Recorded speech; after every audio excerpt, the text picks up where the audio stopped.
The idea of negative motivation in its simplest form is talking or thinking or focusing on how you're going to feel if you don't do something. Do you realize that to take any area of your life to a new level and achieve success, that it requires you to set a goal? Did you know that 92% of people who set goals don't achieve them? Hello, and welcome to Act, Achieve, Live, the podcast where we unlock the secrets to becoming a high performance individual. I'm your host, Shane Perry, and in each episode, we will delve into strategies for setting and achieving goals, stepping beyond your comfort zone, and creating new comfort zones that push you to excel and achieve your goals. Join us as we learn what it takes to be among the elite 8% of people who not only set their goals, but actually achieve them, as well as those that have learned to become not only great starters, but great finishers as well. Now get ready to act, achieve, and live your best life. Hey everyone, welcome to this week's edition of Act, Achieve, Live.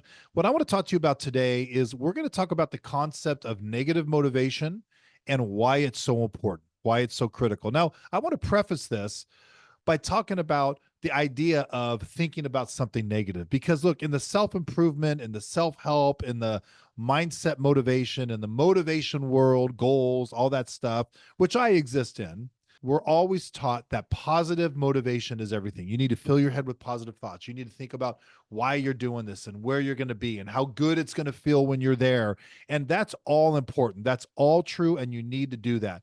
But one thing that is often overlooked by most people that talk about these topics that I focus on with my clients, with the organizations and the companies that I consult with, as well as a big module in my online course that's available, is the idea of negative motivation. What is it and why is it so critical? I want to start off with something that maybe you've heard before, and that is people are more motivated to avoid pain than they are to gain pleasure. People will fight harder to avoid losing something than they will to gain something. This is just human nature 101. The idea of negative motivation in its simplest form is talking or thinking or focusing on how you're going to feel if you don't do something. Now, I want to tell you this. I started my entrepreneurship journey back when I was 21 years old. When I got started with a company, I got a professional license. I got started, it was my own business. And, I got put down a lot by people around me. I got teased a lot by my family and friends. People thought I was crazy to venture out and try something like this and try my own business and do this. Let me tell you the reality. I was motivated primarily by two things. It's why I didn't give up in the early years, and it's what motivated me to continue my journey, work hard, and build a big business. The first one is I wasn't about to let my family and friends tell me that they were right. I was going to prove them wrong. That motivated, that fueled me to prove them wrong more than I was fueled to go out there and succeed and achieve freedom and financial independence and all those things. The second thing is once I'm working this business and I was going, I would always have this thought. And this thought was, you remember, I'm in my early 20s. I would think, if I don't do this business, if I give up or I just don't do what I'm supposed to do and build a business, how am I going to feel at 30 years old? And I'm probably going to be married. I'm probably going to have kids. How am I going to feel if I drive by one of those offices and for a split second, I think to myself, where could I have been if I just wouldn't have stopped? The same thing happens. 4 years ago, I embarked on my fitness journey. I was tired of yo-yo dieting. I was tired of doing the high protein, low carb thing. I would gain weight, then I would lose it. Gain weight, then I would lose it. And the whole time during the decade of my 40s, I did this. And the whole time I knew in the back of my mind, this is bad for me. This is not healthy. It's not sustainable. I need to instead eat better and I need to get back in the gym. Well, 4 years ago, I woke up one day, went to the gym. I've been at it ever since. I've transformed my body. I'm in the best physical shape of my life. But what kept me doing it, right? Because anytime you embark on a goal, you're going to have a lot of days that you just don't feel like going, or you're questioning, what am I even doing here in the first place? Can I do this? And basically, you want to give up. You feel the urge to run back to your comfort zone and give up. We've all been there. I didn't stick to it because of this great thought of how am I going to feel when I reach my ideal physical point, when I look in the mirror and I love the person I see. I love how I look and I'm wearing good clothes. That's not what moved me. What moved me, what kept me going is this idea of, man, if I stop now and revert back to my old habits, how am I going to feel 6 months, a year, 2, 3 years from now if I look in the mirror, I don't like how I feel, and I have this one painful thought?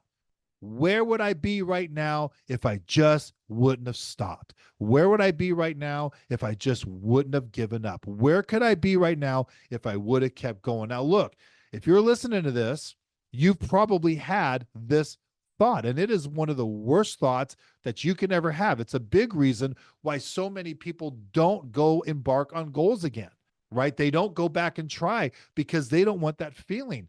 Negative motivation is the concept of not only fueling yourself for the success of achieving your goals, but staying fueled, staying driven, because the idea of how you're going to feel if you don't do what you need to do, or if you give up, or if you don't do it, what's that feeling going to be like? And I am telling you, as I sit in front of you today, that feeling, that thought of how am I going to feel a year or two now if I don't finish this, if I give up, that will keep you going more than any positive, exciting, motivational thought of how your life is going to be transformed. You need to do this with whatever journey you're on. Remember, there's 5 areas of your life. There's relational, spiritual, financial, recreational, physical, fitness.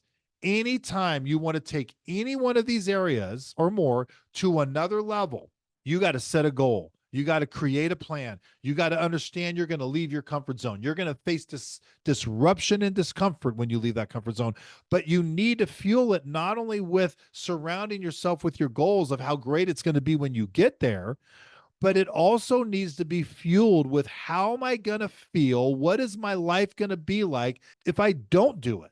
If you're starting a new business or you're trying to leave your old life behind in some way, look, you're trying, you set a goal because there's an area of your life that you want to leave behind.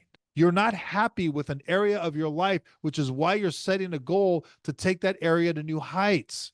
You have to remind yourself of what you're leaving behind, why you don't want to be in this situation anymore, and not only how great it's going to feel when you get there, but how are you going to feel if you don't do it? So this is probably a new concept for a lot of you. You've probably never heard any mindset expert or any goal achievement expert ever tell you that the way to achieve your goals is to fuel negative motivation into your brain of thinking about how are you going to feel if you don't do it. I'm telling you, it is critical because as I wrap this up, I will remind you what I said at the beginning. People will work harder. They will fight harder to avoid pain than they will pleasure. People will work harder, fight harder at the fear of losing something to avoid losing something than they will to gain. When it comes to your goals, you'll fight harder to avoid that feeling of where can I be if I wouldn't have stopped that exercise diet program 2 years ago, than you will at the idea of how great it's going to feel when I've dropped 30 pounds. Just letting you know. So I hope this helps you. And don't forget to like and follow this podcast, share it. We're helping a lot of people right now. Remind you, check out my website, disruption-factor.com. We are still having the launch introductory 65% off of my online course, From Comfort Zone to Success, helping a lot of people. Thanks, guys. Have a great day.